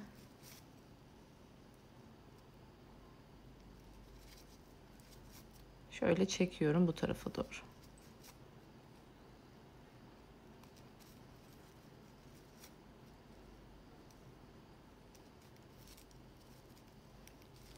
Evet. Şimdi bunu daha sonra iğneyle gizleyeceğim arkadan. Şimdi evet, bakın burayı da halletmiş olduk. Şimdi geliyoruz. Şöyle. Şunu unutmayalım. Tekrar hatırlatıyorum. Biliyorsunuz hep yüzünden ördüğümüz için örnekte hafif yamulma, yani kayma oluyor. Ama bunu daha sonra en son final aşamasında özellikle ütüyle beraber ortadan kaldırıyoruz. Hiç canınızı sıkmayın bu anlamda. Geldik şimdi tekrardan rengimize. Artık bu sırayı da kurduktan sonra üstünü aynen devam edeceksiniz. Daha önce yaptığımız gibi. Şimdi hasır rengimize devam ediyoruz.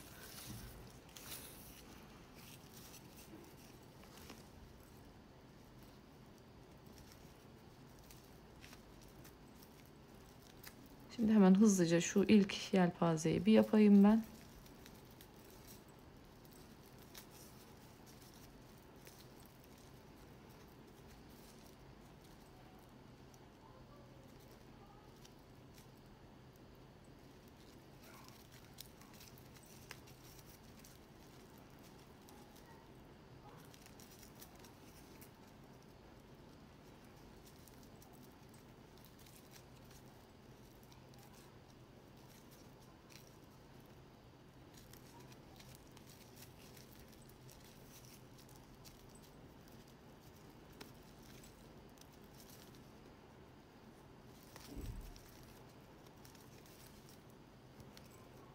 Bakın yine sık iğneden sonraki kısma geldim. Yelpaze sayımızın değişmemesi lazım. İkinci yelpazemi de bitirdim. Geldim şimdi buradaki şu görmüş olduğunuz yarım yelpazenin son noktasına. Şimdi geliyorum, burada şu görmüş olduğunuz trabzan değil, bir sonraki zincirin tepesine geliyorum.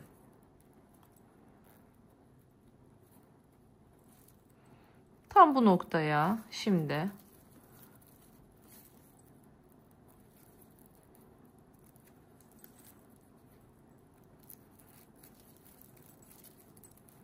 üç tane yelpazemi yaptım. Şimdi dönüyorum. Nereye? Tam bu trabzanın tepesine. Bu sefer trabzanın tepesine yapıyorum.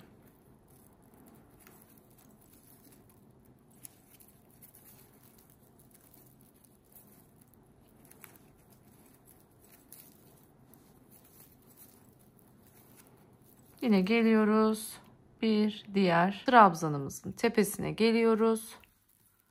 Ve buraya sık iğnemizi yapıyoruz. Tekrardan tığımı doluyorum. Yine aynı şekilde buradaki görmüş olduğunuz trabzanı geçip bir sonraki zincire giriyorum. Aynı şekilde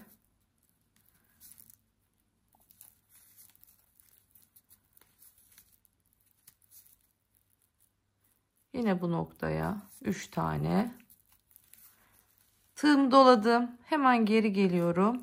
Trabzanın tepesine. Bakın yaptığımız buradaki şöyle üzerine atladığımız şuradaki trabzanımızın tepesine geliyoruz.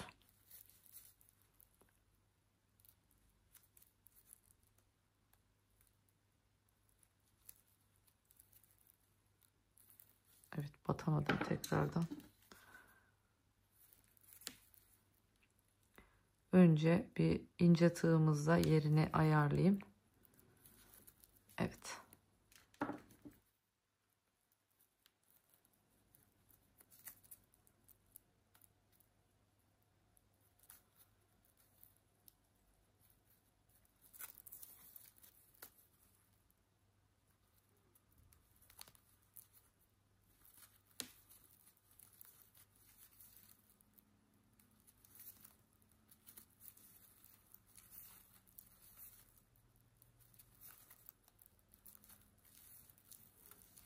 Evet, üçüncüyü de yaptım. Şimdi tekrardan hemen bir sonraki trabzanımızın üstüne. Şimdi bu şekilde karşıya kadar gideceğiz. Şöyle Buradaki sayımızın aynı olması lazım. Bakın 1, 2, 3, 4, 5, 6, 7, 8, 9, 10, 11. 11 tam bir yarım vardı. Burada da aynı şekilde 11 tam bir yarım olması gerekiyor. Bakın şu anda 1, 2, 3, 4. Şöyle 5, 6, 7, 8, 9, 10 ve 11 olacak. Ve bir tane de yarım olacak. Bakın tam tamına denk gelmiş olacak sayımız bu şekilde. Şimdi hemen aynı şekilde yelpazelerimizi yapıp sıra sonuna kadar geliyorum. İsterseniz neyse şuraya kadar öreyim. Şurayı tekrardan göstereyim. Kafanız karışmasın. Burayı bitirelim. Ondan sonra ağız kısmına kadar aynen öreceğiz. Evet, bakın geldim şimdi. Görüyorsunuz. En son buraya yaptık ve 2 zincir sonraki şurada görmüş olduğunuz yarım yelpazemizin ilk noktasına sık iğnemizi yaptık. Şimdi tekrar devam ediyorum. Normalde olması gereken yere geçtim.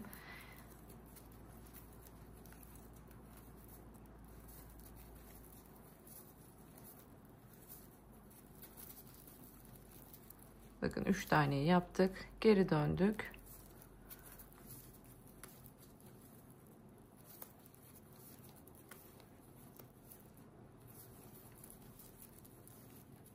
Evet, 3 tane de bu tarafa geldik. Şimdi üçüncünün üzerine, şimdi son buradaki sık iğnenin üzerine de yarım yelpazemizi kuruyoruz.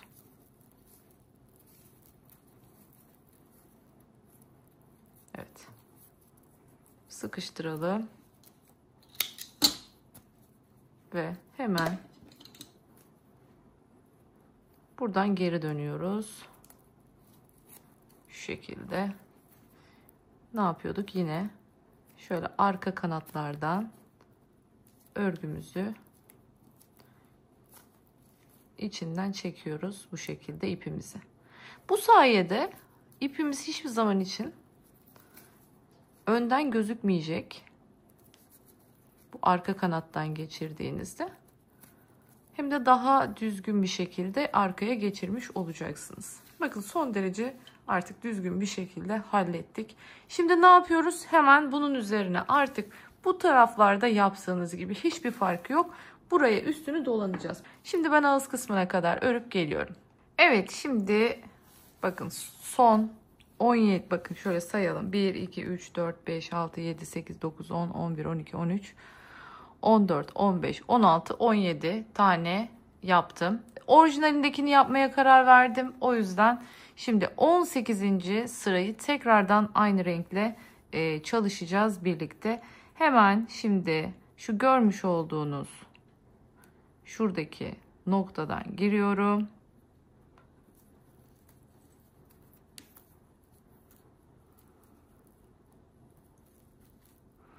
Ve normal buraya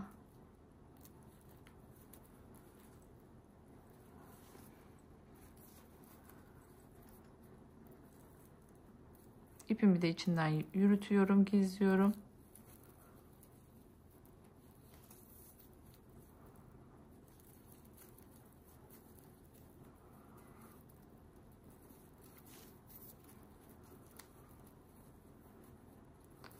Dört,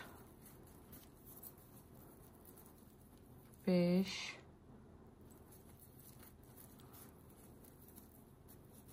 6 tane. Bakın görüyorsunuz. Yine 6 taneyi yapmış olduk. Geldik şimdi yine aynı tepedeki sondan 3. trabzanın üzerine. Yine aynı şekilde tığımı doladım. Geldim buradaki sık iğnenin üzerine. Şimdi yine aynı şekilde buraya toplamda 6 tane trabzan yapıyorum. Ama aynı noktaya yapıyorum.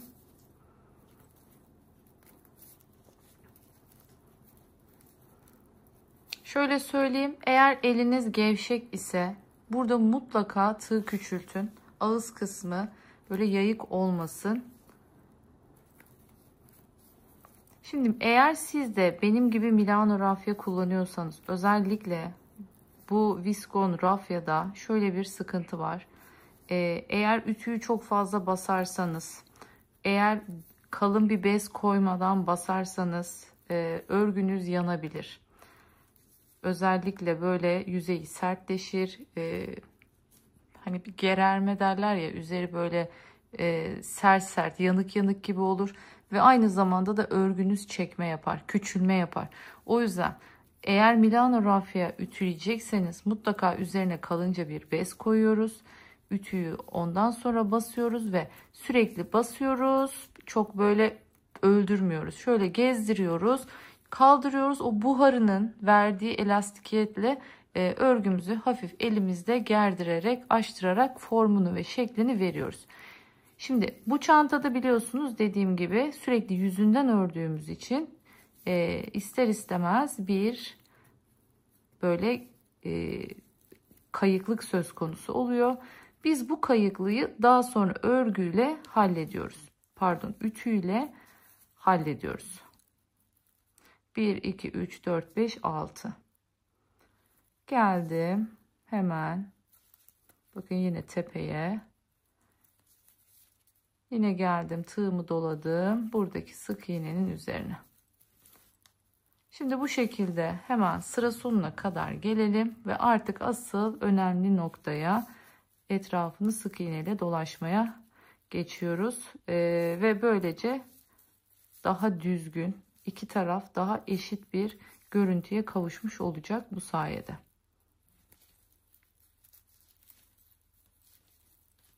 Bakalım 1, 2, 3, 4, 5. Son kez son yelpazemizde yapalım. Diğerlerini artık aynısını yaparsınız. Evet. Bakın bu şekilde ağız kısmını tamamlıyoruz. Şimdi ben sıra sonuna kadar geleyim. Daha sonra sık iğnelerini dönmeye başlayalım. Evet, şimdi sıra sonuna kadar geldim. Bakın normal yelpazemi yaptım. Ve burada artık ne yapacağız? Şuraya 3 tane değil, hani normalde kenara 3 tane batıyorduk, burada bakın 3 tane değil 1 tane batacağız.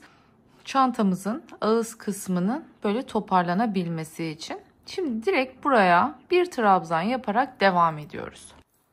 Tığımı doladım. Tam kenardaki yere gelip buraya ikili trabzanımı yaptım. Şimdi dönüyorum. Görmüş olduğunuz bakın ikili trabzanımızın şu tepe kısmında bir boşluk oluşuyor. Buraya giriyorum ve bir tane sık iğnemi yapıyorum. Sonrasında trabzanımızın gövde kısmına giriyorum. Kaç tane? 2 tane. Sonrasında bir tane de sık iğne olan alt sıradaki boşluğa. Yine geliyorum trabzanın tepe boşluğuna. 2 tane gövdesine ve yine bir tane sık iğne sırasına. Trabzanın üst boşluğu, 2 tane gövdesi ve bir tane sık iğne.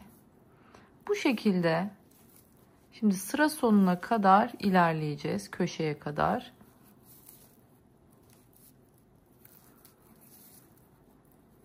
Burada ara ara kontrol edin. Bakın herhangi bir şekilde kasma var mı? Gevşeklik var mı? Eğer bir bollaşma yaşıyorsanız tığ küçültebilirsiniz. Eğer kasma varsa da tam tersi daha gevşek örmeye çalışabilirsiniz.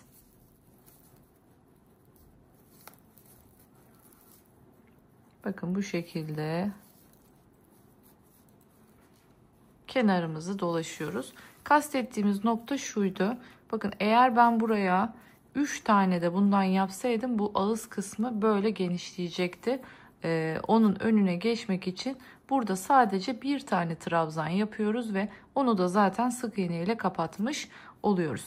Hemen sıra sonuna kadar yapıp geliyorum. Evet, geldim şimdi köşe noktasına. Bakın en son 2 tane trabzanın göbeğine, bir tane de altında, hani o sık iğne için battığımız yere battım. Şimdi geldim tam köşe noktasına. Köşe noktasına geldiğimde giriyorum buraya ve bir tane bu kenar için aynı noktaya bir kere daha giriyorum. Bir tane de taban hattı için sık iğnemizi yapıyoruz. Sonra geliyorum. Şurada zincir boşluğumuz var. Tam buraya 2 tane sık iğne yapıyorum. Bir tane yelpazenin altına yine 2 tane zincir boşluğuna. Bir tane sık iğnenin altına 2 tane zincir boşluğuna. Bir tane yelpazenin altına 2 tane zincir boşluğuna.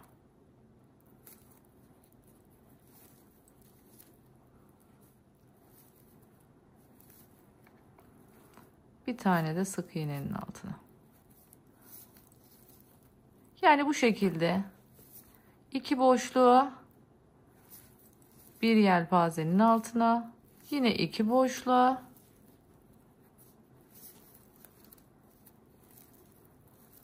bir tane sık iğnenin altına. Bu şekilde şimdi sıra sonuna kadar gidelim. Sıra sonunda nasıl döneceğiz, üste nasıl çıkacağız tekrar göstereceğim. Evet, geldik sona.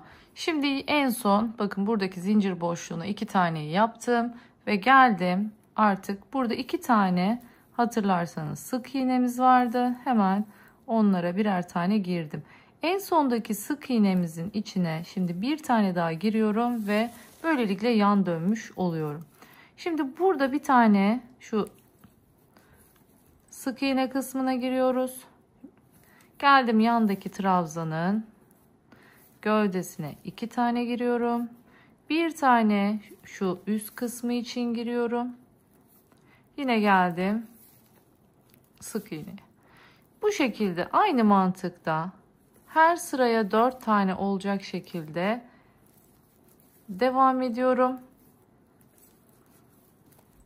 Böylelikle iki tarafımız eşit olarak ilerlemiş oluyor.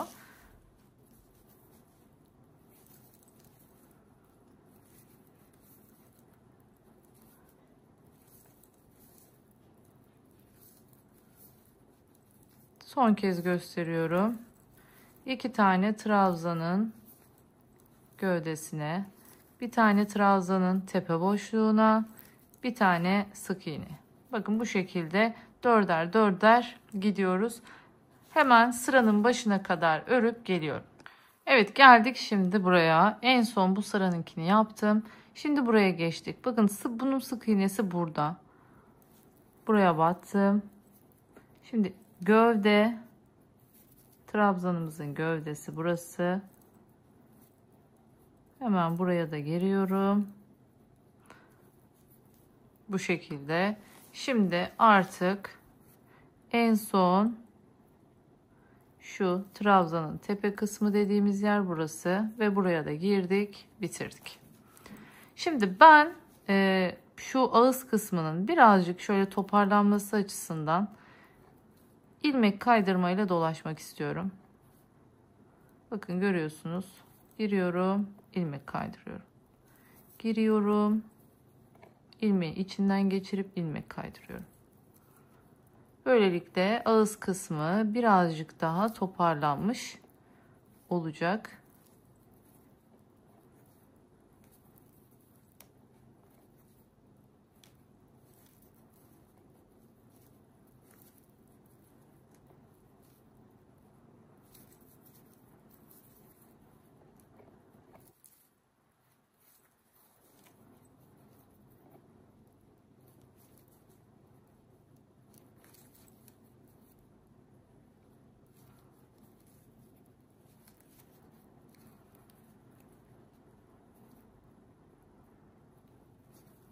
Evet, bakın bu şekilde gidiyoruz. Böylelikle daha sıkı, daha düzgün bir ağız hattı oluşturmuş oluyoruz. Şimdi bakın ipim bitti. Diyelim ki böyle bir durumda ne yapacağız?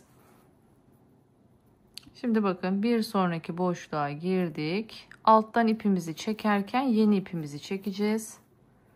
Ve normal bu şekilde devam edeceğiz. Hiçbir şey yapmıyorum. Bakın alttaki iplerim öylece kalacak ve sonra onları ilmeklerin arasından gizleyeceğim.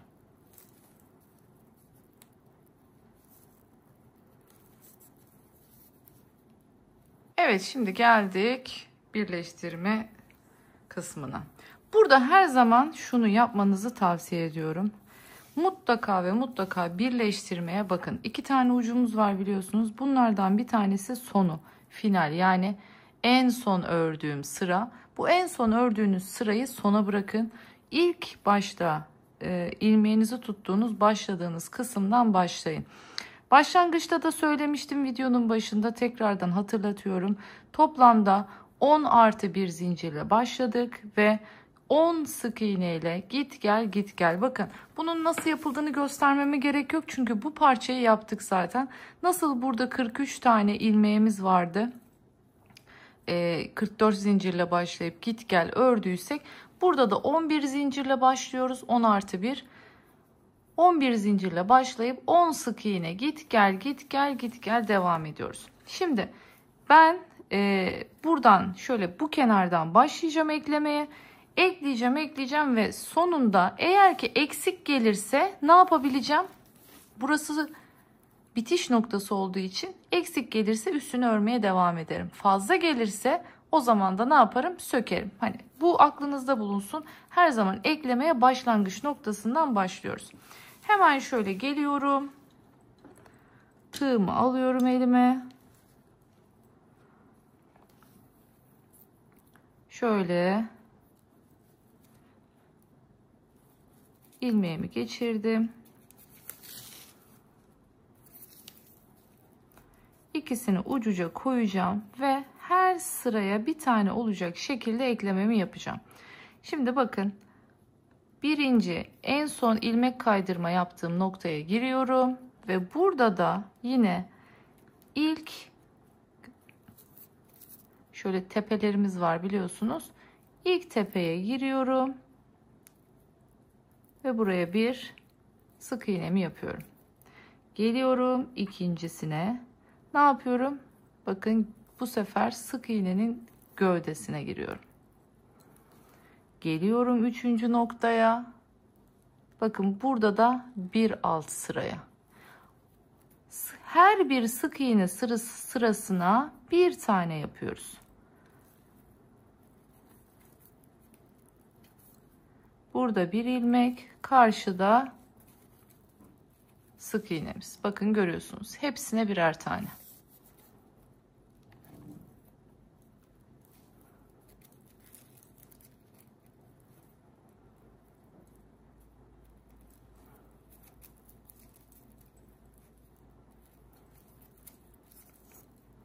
Ben daha önce mavisini yaptığım için nasıl bir sonuç elde edeceğimi biliyorum ama sizler örerken belki daha merak edeceksiniz sonucu.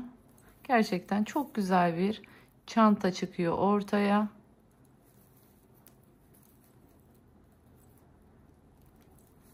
Karşılıklı oradan bir ilmek, oradan bir ilmek. Bakın şöyle eklenmiş kısmı göstereyim hemen. Arkası bu şekilde, önü bu şekilde örüyoruz. Bu arada 3.25'lik tığa geçtim. Tığımı küçülttüm. Yan sık iğnelerim daha düzgün ve daha derli toplu olsun diye. Şimdi bu şekilde hiçbir arttırma yapmadan böyle olduğu gibi dönüyoruz. Bakın her ilmeğe bir ilmek dönüyoruz. Bu şekilde sıra sonuna kadar örüp geliyorum. Şimdi buraya geldiğimizde ise hem bu parçanın sonundaki gördüğünüz ipi hem de bu parçanın sonundaki ipi şu köşeden güzelce düğümledim. Şimdi bu ipi sık iğnelerin arasından gizleyeceğim ve sonrasında hemen diğer parçayı birleştirmeye başlayacağız. O parçayı birleştirirken de yine aynı şekilde örneğin yüzünden başlayacağız. Yine bu kenardan başlayacağız. Yine bu şekilde birleştirip bitireceğiz. Yani diğer tarafı da aynı şekilde eklediğimiz için artık o kısmı göstermiyorum. Sadece aynı şekilde buradan başlayacaksınız. Pıretraf sık iğne ile dolaşacaksınız. Hiçbir şey değişmeyecek. Şimdi ben o kısmı da hallediyorum ve sapları takacağız birlikte. Evet, şimdi artık saplarımıza geldik. Bakın bir tarafını diktim. Diğer tarafını şimdi birlikte, hep birlikte dikeceğiz. Saplarımızı yine ne yapacağız? Ölçü olarak vereceğim. Burada çünkü herkesin eli farklı olacaktır bu anlamda. Şöyle hemen bakalım.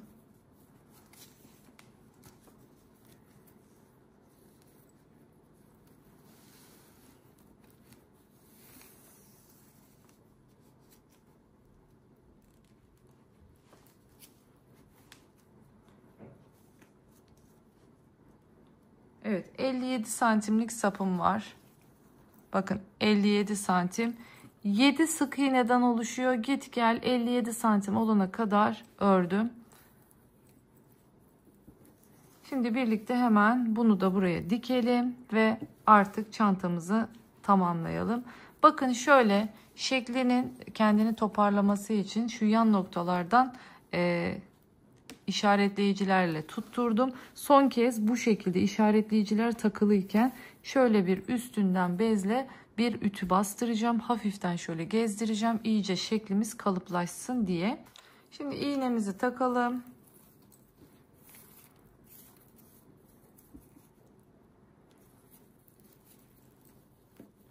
Güzelce düzeltiyoruz. Burukluk olmasın. Dikkat edin.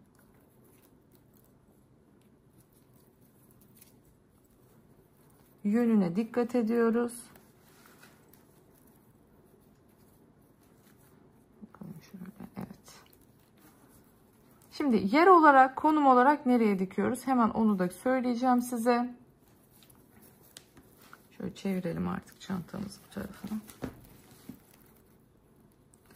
Evet, şimdi yer olarak nereye dikiyoruz? Hemen onu söyleyeceğim. 1, 2, 3.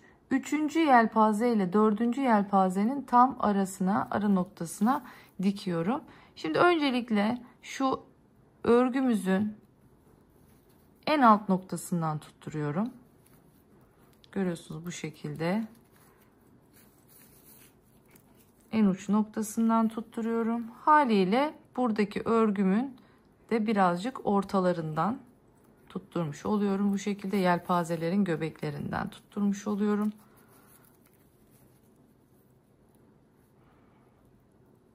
Şöyle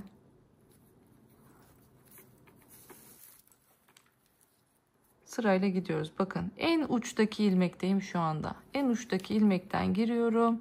Burada sırada neresi varsa oradan çıkıyorum.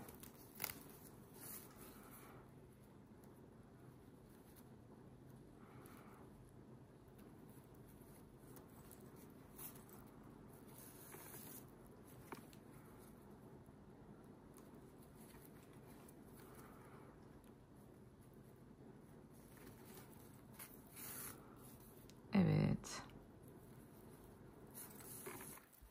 Şimdi bakın şu şekilde ilk sırayı diktik. Hemen buradan bir üst sıraya geçiyorum ve bir turda bu şekilde dikiyoruz. Burada da artık şu ilmek kaydırmanın altından gidiyorum.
Şimdi ilmeklerimizin arasından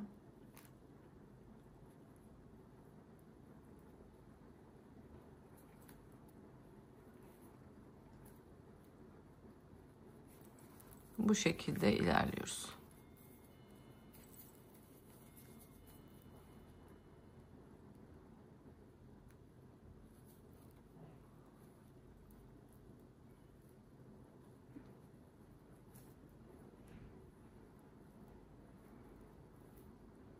Ben 2 sıra gidiyorum. 2 sıra gidiyorum ve ipimi burada kesiyorum. İşte bu kadar. Evet, finaldeyiz. Çantamızı bitirdik. Gerçekten şöyle göstereyim. Çok tatlı, çok renkleriyle çok güzel bir çanta oldu. Hemen içine de bakalım. Bakın oldukça aslında büyük, iç hacimli bir çanta. Rahatlıkla günlük hayatınızda çok büyüklüğü ideal olan rahatlıkla her yere takabileceğiniz bir çanta oldu. Görüyorsunuz üçgen kısmımızı yaptık. Saplarımızı taktık. Bu çantada dilerseniz çıt çıt takabilirsiniz. Ben tercih etmedim, takmadım şu anda. İsteğe bağlı. Daha sonra takabilirim. Ben çok severek çalıştım. Gerçekten olabildiğince en yakın haliyle sizlerle buluşturmaya çalıştım bu marka çantayı. Umarım beğenmişsinizdir. Umarım buraya kadar benimle bu güzel çantayı örmüşsünüzdür diyorum. Bir başka güzel videoda daha görüşmek dileğiyle. Kendinize çok iyi bakın. Hoşça kalın. Kanalıma abone olmayı unutmayın diyorum. Görüşmek dileğiyle.